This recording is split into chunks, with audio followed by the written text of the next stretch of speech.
নমস্কার বন্ধুরা, কেমন আছেন? আশা করি খুব ভালো আছেন। আমিও খুব ভালো আছি।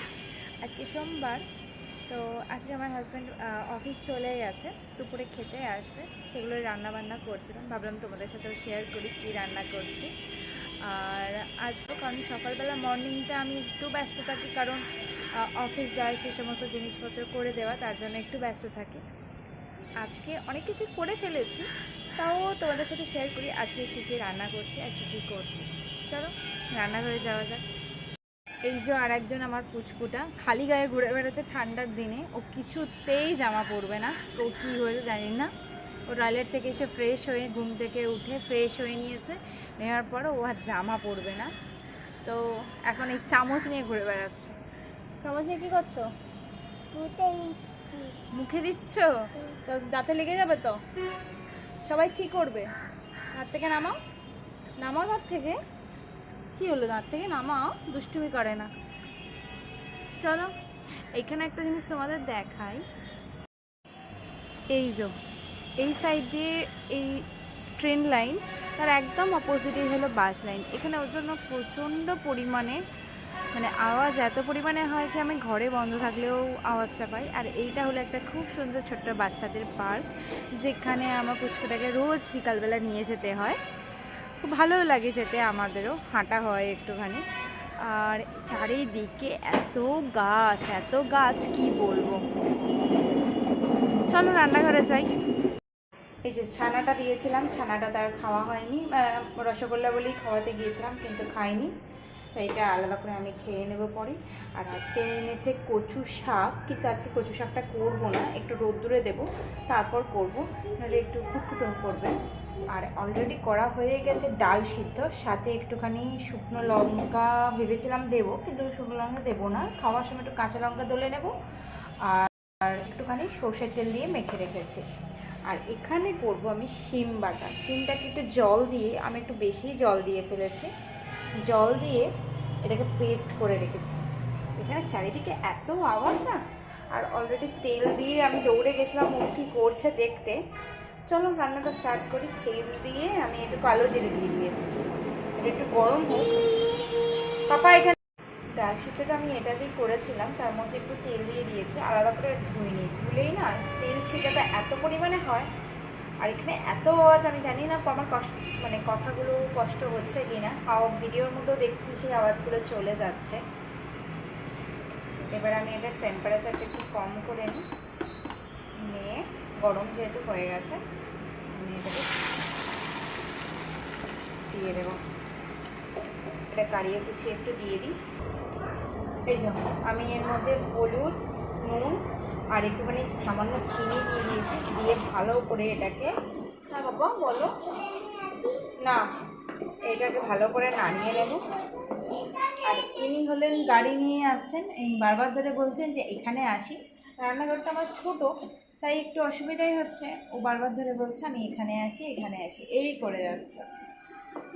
চলো এই যে রান্নাটা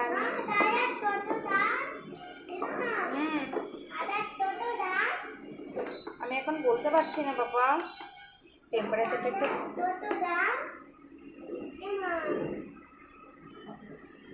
টেম্পারেচারটাকে একটু বাড়িয়ে নিয়েছি, নিয়ে ভালো করে এটাকে একদম তলা যতক্ষণ না পাকিয়ে যাচ্ছে ততক্ষণ আমি এটাকে কুক করতে থাকবো। আস্তে আস্তে এটা জলটা যেহেতু দিয়েছি, জলটা মরে যাবে, দিয়ে এটা একদম দলা পাকিয়ে যাবে। আর আজকে একটুখানি করবো আলুর চোখা। এই যে একদম প্রায় দলা পেকে গেছে বলতে গেলে, এবার আরেকটু টেনে নিলেই এটাকে আমি নামিয়ে নেব। খুব ভালো গন্ধ উঠেছে। এটার মধ্যে আমি দিয়েছিলাম একটুখানি রসুন আর শিম, আর নুন দিইনি, নুনটা পড়লাম পরে দেখিয়েছি, নুনটা দিয়েছি, নুন হলুদ চিনি দিয়ে তারপরে এটাকে সটে করেছি। চলো আস্তে আস্তে এটা নামিয়ে নিই, এটা প্রায় একদম গায়ে গায়ে লেগে যাচ্ছে, এটা একদম হয়ে গেছে। চোখাটা বানাবো বলে এখানে ওই সর্ষের তেলটা দিয়ে দিয়েছি।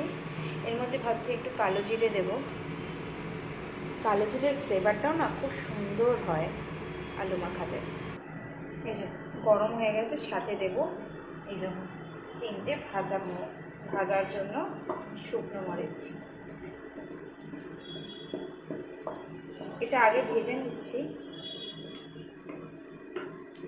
যাতে মরিচটা ভাজা হয়ে গেলে কি একটা কড়কড়ে থাকে, তো সুবিধা হয়। মরিচটাকে ভেজে তুলে রাখবো, তারপর পেঁয়াজটা ভেজে নেবো।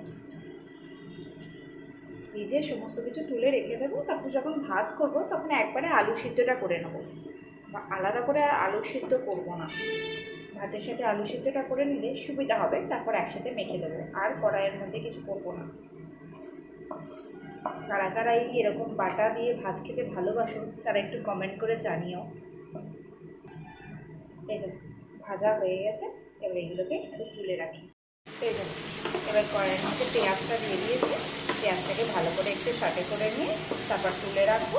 তারপর আলুটা সিদ্ধ হয়ে গেলে একবারে এইটার সাথে মেখে নেবো, বেশ খেতে ভালো লাগবে। অনেকে কড়াইয়ের মধ্যেই পেঁয়াজটা ভেজে তারপর আলু সিদ্ধগুলো দিয়ে তারপর সটে করে নেয়, একটু পেঁয়াজটা ভাজা ভাজা হয়ে গেলে। কিন্তু আমি আর আজকে আর কড়াইটা বাড়াবো না, একবারে এখানে করে নেবো। আর ভাতটা তো একটু দেরি হবে, কারণ ভাতটা আমার হাজব্যান্ড অফিস থেকে খেতে আসবে, ওই ধরুন 12:30 নাগাদ একটু ভাতটা বসাবো, তখন ভাতটা করবো। তাহলে গরম গরম আমরাও খেতে পারবো আর ও দুটো গরম ভাত খেতে পারবে। এখন যেহেতু শীতকাল পড়ে গেছে, সেহেতু একটু ভাত খেতে একটু ঠান্ডা ভাত হলে কীরকম একটা লাগে খেতে, খুব খারাপ লাগে খেতে, তাই তখনই ভাতটা করি।